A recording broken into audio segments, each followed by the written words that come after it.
नमस्कार. उद्या आहे गुरुवार आणि उद्या आहे हनुमान जयंती. कितीही काम असले तरीही 11 उडदाचे दाणे इथे ठेवा. वाईट शक्ती, इडापिडा, नजरदोष नष्ट होईल. तुमची व तुमच्या कुटुंबाची प्रगती होईल. तर असे उडीद तुम्हाला कुठे ठेवायचे आहे, कोणत्या वेळेत ठेवायचे आहे, सविस्तर माहिती आपण या व्हिडिओमध्येच बघणार आहोत. त्यामुळे व्हिडिओ स्किप न करता शेवटपर्यंत बघा. माहिती आवडल्यास लाईक, शेअर, सबस्क्राईब करून बेल आयकॉनला आवर्जून प्रेस करा आणि कमेंट बॉक्समध्ये जय श्रीराम, ओम हनुमंते नमः लिहायला अजिबात विसरू नका. दरवर्षी हनुमान जयंती हा पवित्र सण देशभरामध्ये अगदी मोठ्या थाटामाटात आणि उत्साहाने साजरा केला जातो. धार्मिक मान्यतेनुसार चैत्र महिन्याच्या शुक्ल पौर्णिमेला माता अंजनी आणि राजा केसरी यांच्या पोटी संकटमोचन हनुमानाचा जन्म झाला होता. असा विश्वास आहे की या दिवशी योग्य विधीसह बजरंगबलीची पूजा केल्याने जीवनातील सर्व समस्या, सर्व संकटे हे दूर होतात. भक्तांना शक्ती, बुद्धी व ज्ञानाचा आशीर्वाद मिळतो. तर उद्या हनुमान जयंती आहे, त्यामुळे हनुमान जयंतीला संकटमोचन, अंजनीसूत, पवनपुत्र इत्यादी नावाने ओळखले जाते. तर या दिवशी तुम्हाला उडीदांचा हा उपाय करायचा आहे, कारण हनुमानाला उडीद हे अतिशय प्रिय आहेत. बऱ्याच उपायांमध्ये उडदांचा वापर केला जातो.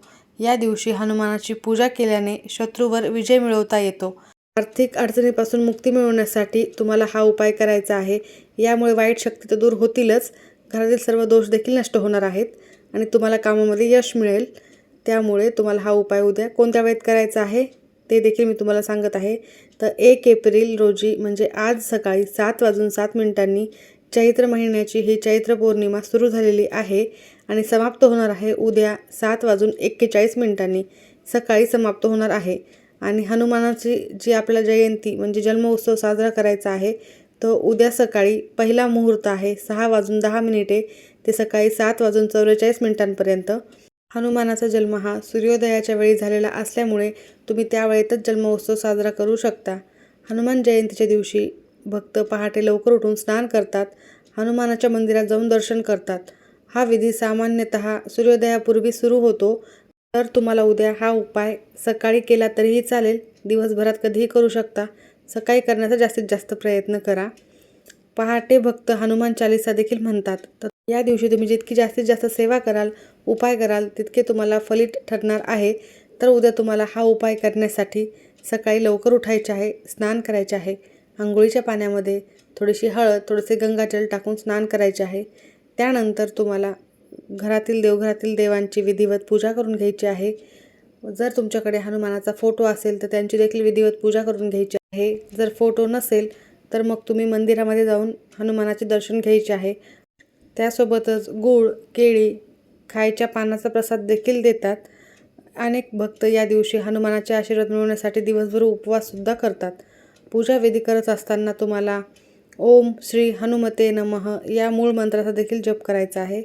ओम नमो भगवते हनुमते नमः या मंत्राचा देखील तुम्ही जप करू शकता. त्याचबरोबर अजून एक मंत्र म्हणजे ओम नमो हनुमते रुद्रावताराय सर्व शत्रू संहारणाय सर्व रोगहराय सर्व वशीकरणाय रामदूताय स्वाहा. हा मंत्र म्हणल्याने तुमच्या जीवनातील सर्व शत्रू, त्रास, कोणतेही नकारात्मक बाधा असो, सर्व नष्ट होणार आहे. सर्व रोग देखील दूर होणार आहेत. त्यामुळे तुम्ही उद्या आवर्जून हा मंत्र म्हणायचा आहे. ओम नमो भगवते अंजनेयाय महाबलाय स्वाहा हा देखील म्हणू शकता. श्री हनुमान हे रामायणातील एक महत्त्वाचे पात्र आहे. ब्रह्मचर्य, निष्ठा, नम्रता, निर्भयता याचे प्रतीक आहेत. त्यांची पूजा केल्याने आयुष्यातील सर्व अडथळे दूर होतात. नकारात्मक ऊर्जेपासून संरक्षण मिळते.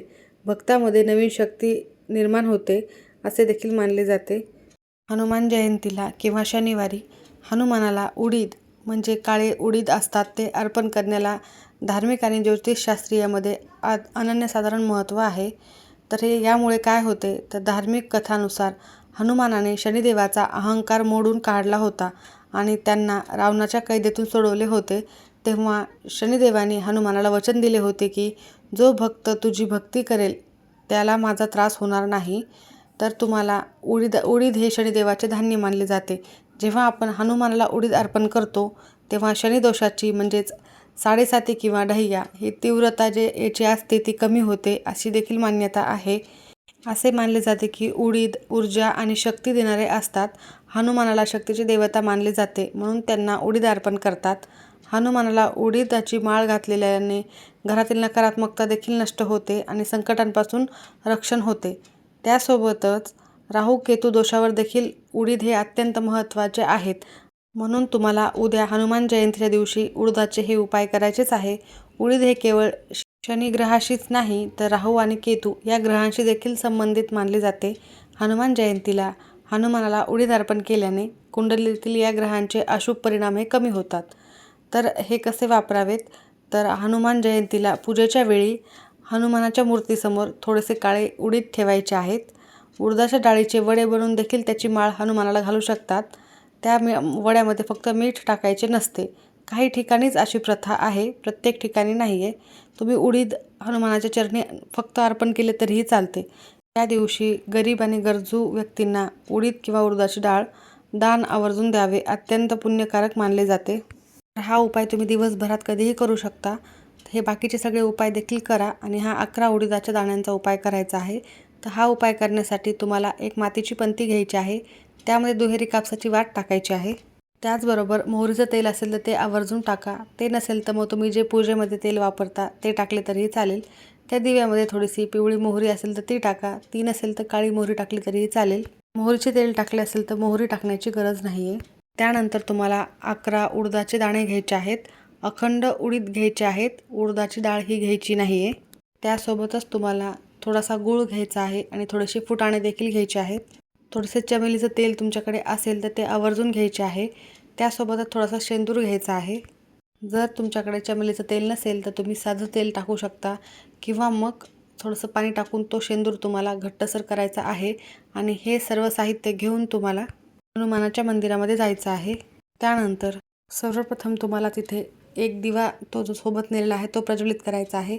रुईच्या पानाची माळ तुम्ही करणे शक्य झाले तर आवर्जून तयार करा. 5 किंवा 7 पानांची माळ तयार करायची आहे. त्यावर तुम्हाला शेंदुराने किंवा मग कुंकवाने श्रीराम श्रीराम लिहायचे आहे. फक्त राम राम लिहिले तरीही चालेल आणि ही माळ तुम्हाला हनुमानाला अर्पण करायची आहे. जर तुम्हाला शक्य झाले तर अशी एक माळ तयार करून घेऊन जावी. त्यानंतर तो शेंदूर देखील तुम्हाला हनुमानाला लावून घ्यायचा आहे. त्यानंतर माळ घालायची आहे. त्यानंतर गूळ आणि फुटाण्याचा प्रसाद देखील तिथे नैवेद्य म्हणून अर्पण करायचा आहे. त्यानंतर जे 11 उडीद आणलेले आहेत आपण अखंड उडीद ते आपल्या उजव्या हातामध्ये घेऊन श्रीराम जय राम जय जय राम, श्रीराम जय राम जय जय राम या मंत्राचा जप करायचा आहे. हा जप तुम्ही 11 वेळेस करा आणि त्यानंतर हे 11 उडीद तुम्हाला हनुमंताला अर्पण करायचे आहेत. त्यानंतर तिथेच बसून तुम्हाला हनुमान चालीसाचे एक वेळेला पठण करायचे आहे. श्रीराम श्रीराम या मंत्राचा देखील तुम्हाला जप करायचा आहे. कमीत कमी 108 वेळी तुम्ही करू शकता. त्यानंतर आपली इच्छा मनोकामना ही लवकरात लवकर पूर्ण होण्यासाठी, आपल्या कुटुंबाची प्रगती होण्यासाठी प्रार्थना करायची आहे. त्याचबरोबर उद्या तुम्हाला संध्याकाळी 5:30 वाजल्यापासून ते 8:30 वाजेपर्यंत एक दिवा तुम्हाला तुमच्या मुख्य प्रवेशद्वारावर लावायचा आहे. तो मोहरीच्या तेलाचा लावायचा आहे. मोहरीचं तेल नसेल तर साध्या तेलाचा तुम्ही दिवा लावा. त्यामध्ये चिमूटभर काळी मोहरी टाका. पिवळी असेल तर पिवळी टाका, ती नसेल तर काळी टाका आणि त्यामध्ये 11 उडदाचे दाणे टाकायचे आहेत. असा दिवा तुम्ही तुमच्या उंबरठ्यावर प्रज्वलित केल्याने तुमच्या घरातील कोणतीही वाईट शक्ती, इडापिडा, कोणतेही दोष असतील तर ते नक्की नष्ट होतील. दिव्याला तुम्हाला खाली आसन द्यायचं आहे. एखादी प्लेट ठेवू शकता किंवा मग फुलांचे आसन दिले तरीही चालेल. संध्याकाळी हा दिवा नक्की लावा. बाहेरून घरामध्ये येतात तर तुमच्या उजव्या बाजूची साईड जी असते त्या ठिकाणी हा दिवा तुम्हाला लावायचा आहे. त्यानंतर मूठभर काळे उडीद तुम्हाला हातामध्ये घ्यायचे आहेत उद्या संध्याकाळी आणि ते तुमच्या घरावरून तुम्हाला जसा घड्याळाचा काटा फिरतो त्याप्रमाणे 7 वेळेला उतरवून घ्यायचे आहेत आणि ते बाहेर नेऊन एखाद्या झाडाखाली नेऊन टाकायचे आहेत. ते उडीद फेकल्यानंतर सरळ घरी यायचं, मागे वळून पाहायचं नाही आहे. त्यानंतर स्वच्छ हातपाय धुवून एक वेळेला हनुमान चालीसाचे पठण करा किंवा तुम्ही मोबाईलवर लावून श्रवण देखील करू शकता. नक्की तुम्ही उडदाचे हे उपाय करा, अत्यंत प्रभावी आहेत. माहिती आवडली असेल तर नक्की लाईक करा. सर्वांचे खूप खूप धन्यवाद.